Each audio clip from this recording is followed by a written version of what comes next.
Today we're going to make a dessert that is light and fresh, perfect for summer entertaining. The drunken goat cheese shortcake using local strawberries, cheese, honey, and mead sourced from our very own Kelowna farmers market. So now we'll turn over to Anna and she's going to show us how to make the shortcake dough. So we start with the dry ingredients.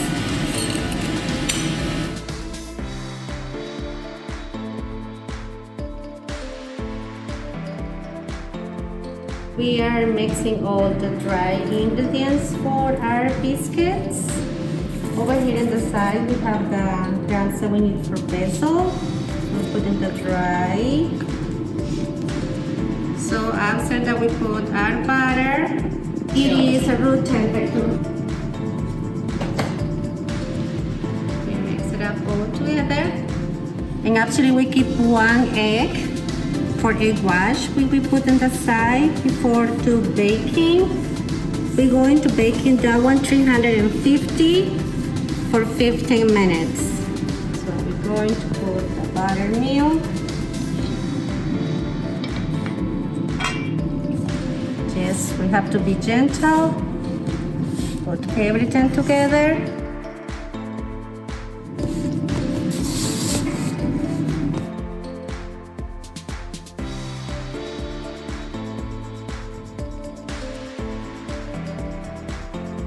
Flatten the dough.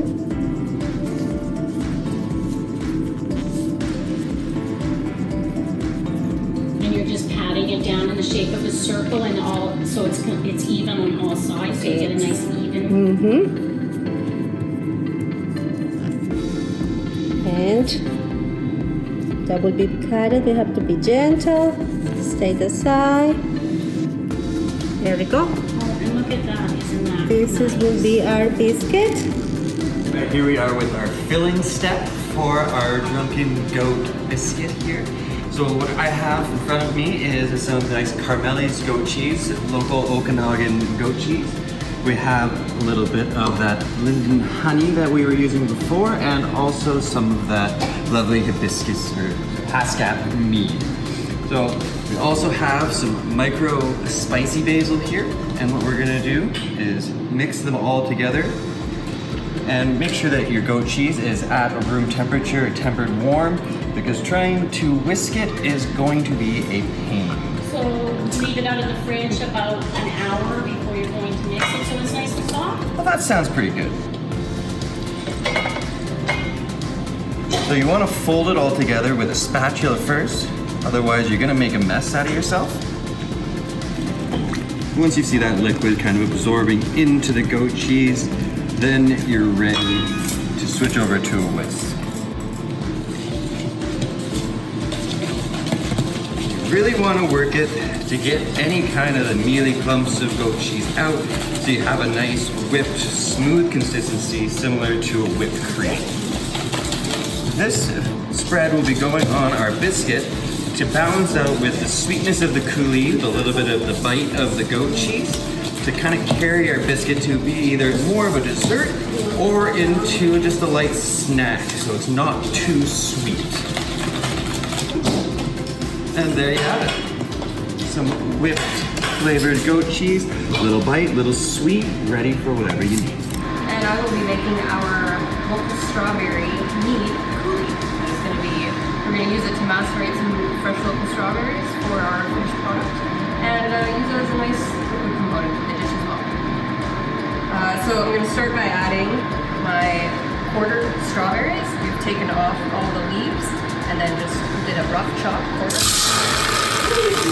To a nice hot pot, as you like to hear. Then I'm going to add 250 ml of mead. Watch the steam, it'll burn your hands. Then I have some star anise seed and some whole coriander seeds that we're going to add. It's nice aromatic. I have 9 grams of sugar, so a very low amount of sugar. And our local linden tree honey. To add a lot of nice aromatic sweetness to it.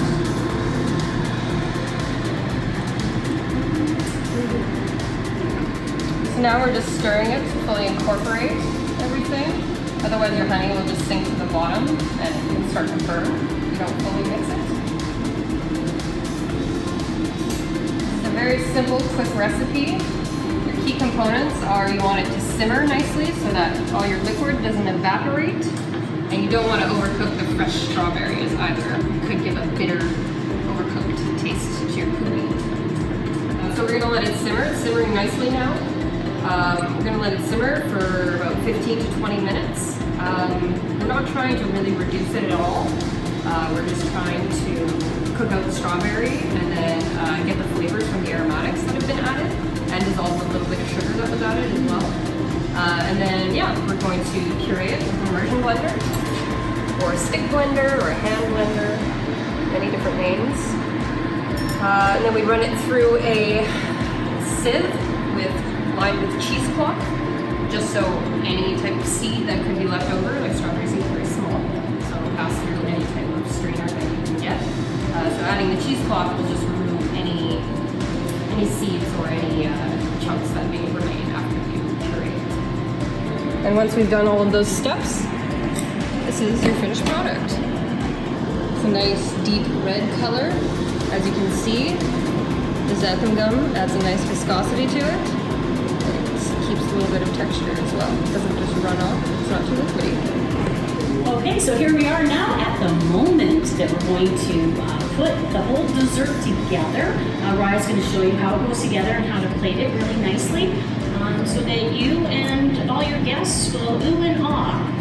Just putting a dollop of our delicious goat cheese mixture. The amazing thing about all of this is it's local, right from the red fife wheat flour that is organic and was milled locally. The grain comes from Armstrong. The strawberries came from Armstrong. That was another local farm that we got those from. The goat cheese, local again to Kelowna. And then this beautiful spicy basil. The flowers are just as tasty as the leaves are. A really nice, refreshing bite. Not too spicy, just really enhances. Don't be afraid to get it on the plate. Mop it up with your biscuit. One full, beautiful berry. This looks fantastic, guys. You've done a great job with this challenge. I think incorporating everything that we have in the Okanagan Valley, we're so lucky that we can have these kinds of products just outside of our doorstep. So I'm excited to try it, especially the basil. That was a real cool twist on it, I think. It's delicious.